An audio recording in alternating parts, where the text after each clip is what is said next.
नमस्कार दोस्तों, आप सभी को स्वतंत्रता दिवस की बहुत बहुत हार्दिक शुभकामनाएं। 15 अगस्त 2020 यानी 74वां स्वतंत्रता दिवस हम लोग सेलिब्रेट करने जा रहे हैं। हमारे देश को आज़ाद हुए 74 साल हो चुके हैं, पर क्या सच में हमारा देश आज़ाद है? अगर आज़ाद है तो आज मेरे कुछ सवाल हैं, और ये सवाल देश के एक एक नागरिक से है, सभी एडमिनिस्ट्रेशन, पुलिसकर्मी और सत्ता में बैठी सरकार से भी हैं। वैसे तो मोदी जी मन की बात करते हैं, पर आज मैं करोड़ों लोगों की मन की बात करने आया हूं। अगर हमारा देश सच में 74 साल पहले आज़ाद हो चुका, तो आज भी हमारे देश में हमारी बहनें असुरक्षित क्यों हैं? हमारी बेटियां असुरक्षित क्यों हैं? ये सवाल है। और हमें ये आज़ादी चाहिए। हमारी बहनों को, हमारी बेटियों को आज़ादी कब मिलेगी? अगर ये आज़ादी मांगना गुनाह है तो ये गुनाह मैं कर रहा हूँ। और आप मुझे बताइए, हमारी बहनें, हमारी बेटियां कब तक असुरक्षित रहेगी? क्या उनको आज़ादी नहीं मिल सकता इस देश में? 5 दिन पहले दिल्ली में एक परिवार जो जीवन यापन करने के लिए दिल्ली में रह रहे थे, परिवार में 2 बेटी और माँ बाप के साथ रह रहे, यह परिवार के साथ एक ऐसा घटना हुआ है जो निर्भया बलात्कार और हत्याकांड से भी बड़ा कांड है। माँ बाप और बड़ी बेटी जॉब करने के लिए चले गए, छोटी बेटी अकेली घर में। उस छोटी लड़की के साथ इतने बुरे तरीके से बलात्कार, और उसके शरीर के हर अंग से खून बह रहे थे। कई जगह चाकू के निशान थे, कटे थे, खून से लथपथ। छोटी बच्ची बगल में रह रहे हैं, अपने पड़ोसी का दरवाज़ा खटखटाती है, पड़ोसी निकलती हैं, जैसे तैसे पुलिस को फ़ोन करती है और हॉस्पिटल ले जाया जाता है। हॉस्पिटल में उनका इलाज किया जाता है। दिल्ली के मुख्यमंत्री अरविंद केजरीवाल भी उनके देखरेख के लिए, सहयोग के लिए वहाँ पहुँचते हैं। पर क्या मैं आपसे पूछता हूँ, हमारे देश में ये सिलसिला कब तक चलेगा? छोटी बच्ची के साथ इस तरह से रेप, मर्डर, हत्या, ये कब तक चलता रहेगा? आपसे मैं एक स्टोरी साझा करना चाहता हूं। करीब 7 महीने पहले का एक और घटना है।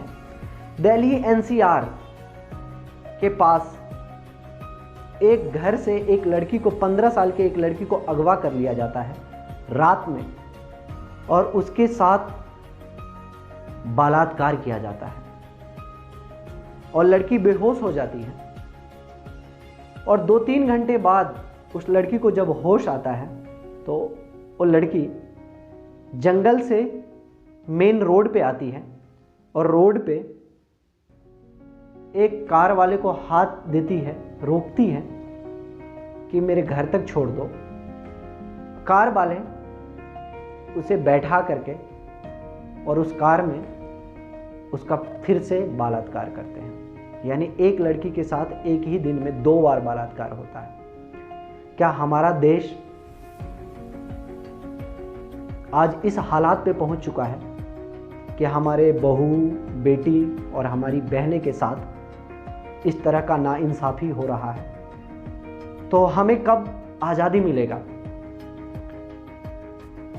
मुझे मालूम है कि कुछ लोग अपने राजनीति के चक्कर में इन बातों को ध्यान नहीं देते हैं, पर मैं सरकार से और मोदी जी से विनम्र विनती कर रहा हूं कि हमारे देश की बेटियां, हमारी बहनें कब सुरक्षित होंगी? जब मोदी जी आप कहते हैं कि देश के जितने भी सेवाकर्मी, चाहे वो डॉक्टर्स हैं, पुलिसकर्मी हैं या अन्य डिपार्टमेंट के लोग हैं, जो कोरोना के टाइम पे हमारी मदद करते हैं, उनके लिए ताली बजाकर, थाली बजाकर, दीप जलाकर उनका अभिवादन करो, तो हम करते हैं।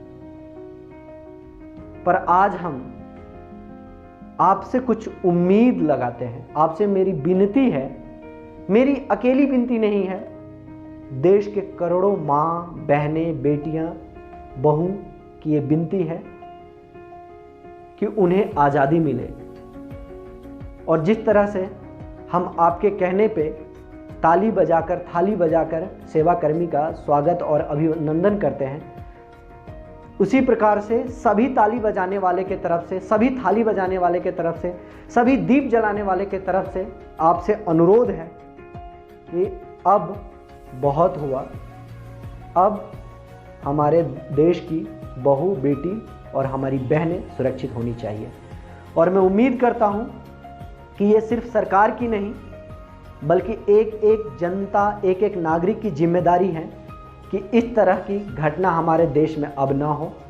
हम सबकी जिम्मेदारी है, परंतु सरकार से मेरी उम्मीद इसलिए है क्योंकि सरकार के पास पावर है, वो नियम बना सकते हैं और ऐसे लोग जो ये गुनाह बार बार करते हैं उनको इतनी सख्त सज़ा मिले कि दूसरा कोई करने वाले डर से कांप उठे, उनका दिल दहल जाए। तो आप ऐसे कानून को लागू करें और हमारे देश की बहनें और बेटियां सुरक्षित हों।